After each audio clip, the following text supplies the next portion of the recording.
পুরীর মন্দিরেই ঢুকে পড়েছি। Thank you. সত্যি তাই, জয় জগন্নাথ। সত্যি খুব ভালো লাগছে। কেমন আছো সবাই? আশা করি ভালো আছো। আজকে রথের আগের দিন সমস্ত বাজার করে এনেছি, দেখাচ্ছি তোমাদের। এই যে এখানে সব বাজার রয়েছে।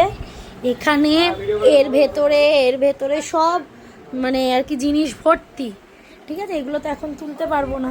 জবু দাদারও একবার দেখিয়ে দিই, জবু দাদাদের। তাহলে আবার দেখা হবে কাল সকালে। আমি ভয়েস ওভারটা পরে দিচ্ছি, কারণ হচ্ছে তখন আমি মুখটা বেঁধে নিয়েছিলাম। কারণ জবু দাদার ভোগ করার সময় মুখে একটা কাপড় বেঁধে নিতে হয়। এখানে আমি পায়েস বসিয়ে দিয়েছি প্রথমেই। আমি যে এখানে মিষ্টিটা তৈরি করেছি জগন্নাথের জন্য, সেটার আমি নামটাই ভুলে গেছি, কিন্তু এটা জবু দাদার খুব প্রিয় মিষ্টি। একদম ঘিয়ের মধ্যে আটাটাকে ফ্রাই করে তার মধ্যে দুধ আর চিনি দিয়ে এই মিষ্টিটা তৈরি হয়। আর এখানে তৈরি হচ্ছে জবু দাদার প্রিয় খিচুড়ি। জবু দাদার 56 ভোগের মধ্যে অন্যতম প্রিয় ভোগ হচ্ছে বেসার। এখানে তারই সবজি কাটাকুটি চলছে। এই রান্নাটা একটু আলাদা ধরনের হয়। কি করছো? হ্যাঁ হ্যাঁ,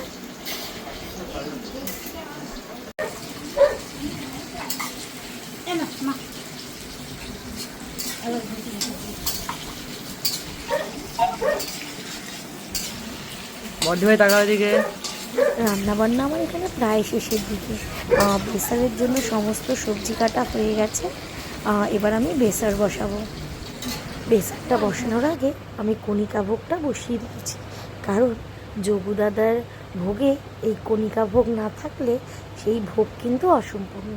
আর এইদিকে আমার খিচুড়িও হয়ে গেছে। খিচুড়ির সঙ্গে সঙ্গে আমার কণিকা ভোগও কিন্তু একদম তৈরি। আর জবু দাদাকে আমি একটু পনিরও করে দিয়েছিলাম, পোস্ত আর নারকেল দিয়ে। আর এইদিকে দেখো আমার ভাজাগুলো বেশ হয়ে গেছে, এখনও কিছু রয়েছে। আর এদিকে আমার কথায় কথায় বেসারটাও হয়ে গেছে, তবে আরও একটু হবে। আর এইদিকে আমি ঘি ভাত বসিয়েছি।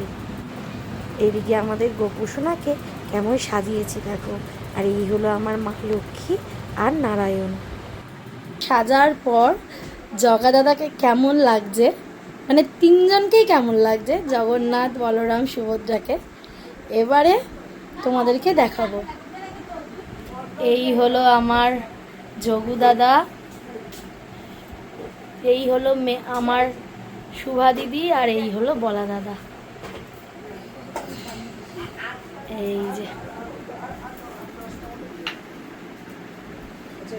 এইভাবে পুরো সিংহাসনটা সাজানো হয়েছে। তো আমিই করব, তা আমি রেডি হয়ে গেছি।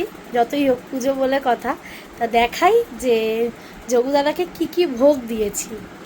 জগু দাদার সব প্রিয় খাবারগুলোই আমি ভোগে রাখার চেষ্টা করেছি।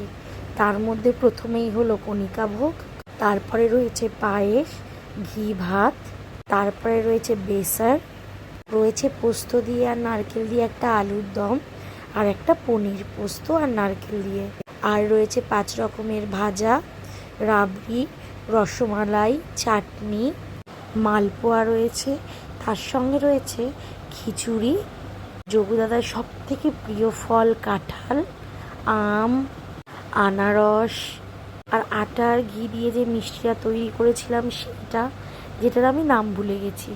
সঙ্গে রয়েছে কলা, জিলিপি, মিষ্টি জল। আর এই সব কিছু আমি একদম নিজের হাতে করেছি, জানো তো। আমি জানি না আমি কতটা করে উঠতে পেরেছি, কিন্তু আমি চেষ্টা করেছি। এবার আমি পুজো শুরু করব। আমি তো বললামই, জগু দাদার পুজো আমি নিজেই করব। নিচেও সব কিছু ভোগে দেওয়া হয়েছে।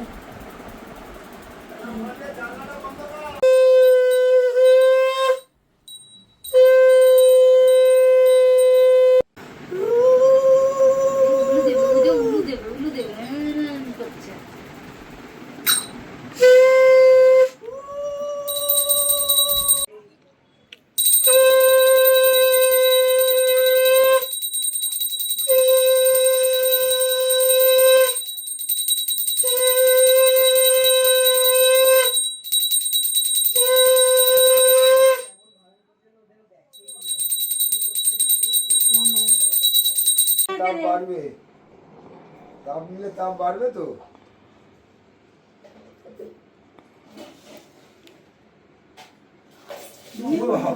ও দেরি হয়। আচ্ছা দুধের থেকে না, দুধের থেকে। ঘন্টাটা হয় না? হ্যাঁ দুধ থেকে নিতে হবে। নিজেটা নিজে নিচ্ছে, দেখ মামা। পুজো হয়ে গেছে, এবার সবাইকে ভোগ দেওয়া হবে। এই যে এখানে এবার ভোগটা দেওয়া হবে সবাইকে। ভোগ এখন টিফিন ক্যারিয়ারে দেওয়া হয়েছে, ছোট পিসির বাড়িতে যাবে, সেই দুর্গানগর, তাই তো? দেখি সেই দুর্গানগর। বলো। পুরো মনে হচ্ছে পুরীর মন্দিরেই ঢুকে পড়েছি। Thank you. সত্যি তাই, জয় জগন্নাথ। সত্যি খুব ভালো লাগছে।